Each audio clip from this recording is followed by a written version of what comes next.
Imagine a race, a contest of speed and endurance. But what if some runners started halfway to the finish line, already significantly ahead?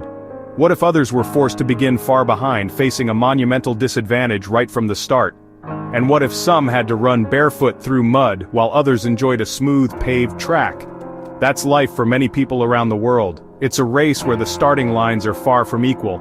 The rules aren't the same for everyone. Some face hurdles and biases that others never encounter.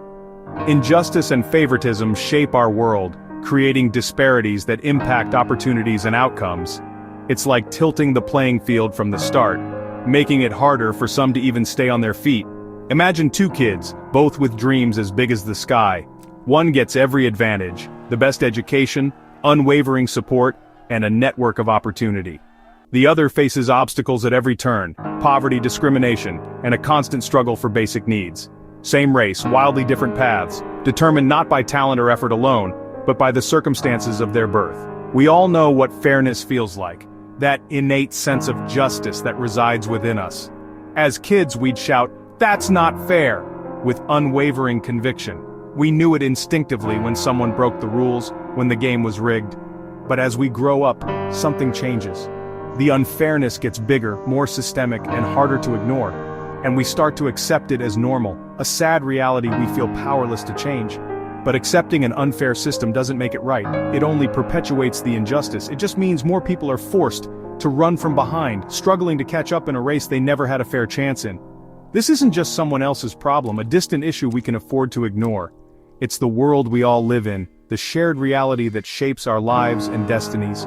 The tilted field affects who gets jobs, who receives a quality education, and ultimately, who gets to occupy positions of leadership and influence.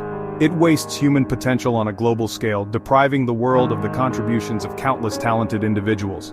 Imagine if everyone started with the same chance, a level playing field where talent and hard work were the only determinants of success. The first step is admitting the race is unfair, acknowledging the systemic inequalities that plague our world.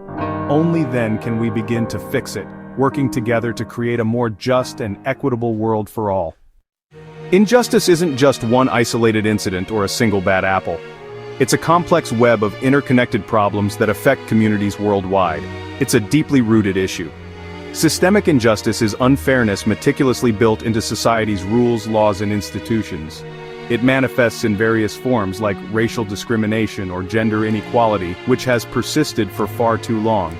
Historically, women have been paid less than their male counterparts for the same work, denied opportunities for advancement, and systematically silenced in professional settings. It's like playing a game where one hand is perpetually tied behind your back, hindering your ability to compete fairly. Economic injustice means your family's wealth, or lack thereof, can unfairly decide your future and limit your potential before you even have a chance to start. The rich stay rich, accumulating more wealth, while the poor often stay poor, struggling to break free from the cycle. Not necessarily because of a lack of talent or effort, but because the system is inherently rigged against them. These injustices rarely exist in isolation. They often overlap and intersect. Someone can face bias and discrimination for their race, gender, and socioeconomic status all at once. This complex interplay of identities and biases is known as intersectionality. These intersecting injustices don't just add up linearly, they multiply exponentially, compounding the challenges and making life even harder for those affected. To effectively fight injustice, we need to recognize and understand all its diverse faces and manifestations. A truly fair world means ensuring fairness and equal opportunities for everyone, regardless of their background, not just a privileged few. If injustice builds barriers, favoritism hands out shortcuts. In the workplace, nepotism means connections matter more than hard work. In schools, wealthy families buy opportunities, shutting out more qualified students. In politics, favoritism leads to corruption and public distrust. It tells us there are two sets of rules, one for the connected, one for everyone else. Favoritism weakens companies, schools, and governments. It's the silent partner of injustice, making the system even more unbalanced. Fighting for fairness means demanding transparency and equal opportunity for all. The system as it stands is often rigged, designed to favor some while disadvantaging others. But despite these systemic issues, we're not powerless. We have agency, and we can make a difference. Change starts with awareness, with a deep understanding of the issues at hand. It also means recognizing our own biases, those unconscious prejudices that can cloud our judgment. And it requires speaking up, using our voices to call out injustice when we see it, no matter how uncomfortable it may be. Use your voice and your vote to support fairness, to elect leaders who champion equality and justice for all. Leaders must make real changes, not just empty promises, but concrete actions that level the playing field. Implement blind hiring, removing names and identifying information from resumes to reduce unconscious bias. Ensure equal pay for equal work regardless of gender, race, or any other protected characteristic. Prioritize investing in education, providing opportunities for all to learn and grow. And dedicate resources to fighting corruption, ensuring that power is used for the benefit of all, not just a select few. Injustice and favoritism feed each other, creating a cycle of inequality that's difficult to break.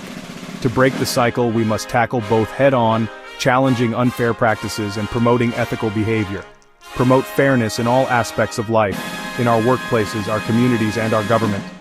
Mentor underrepresented groups, providing guidance and support to help them achieve their full potential. Support diverse businesses, creating economic opportunities for entrepreneurs from all backgrounds. And celebrate inclusion, recognizing and valuing the contributions of all members of our society. The fight for fairness is a marathon, not a sprint. It requires sustained effort and unwavering commitment. Every act of dignity and accountability, no matter how small, is a step forward in the right direction. The challenges are huge and the obstacles may seem insurmountable, but our will, our collective determination, can be bigger, stronger, and more resilient. Let's start today. Let's commit to creating a more just and equitable world, so everyone gets to run the race from the same starting line, with an equal opportunity to succeed.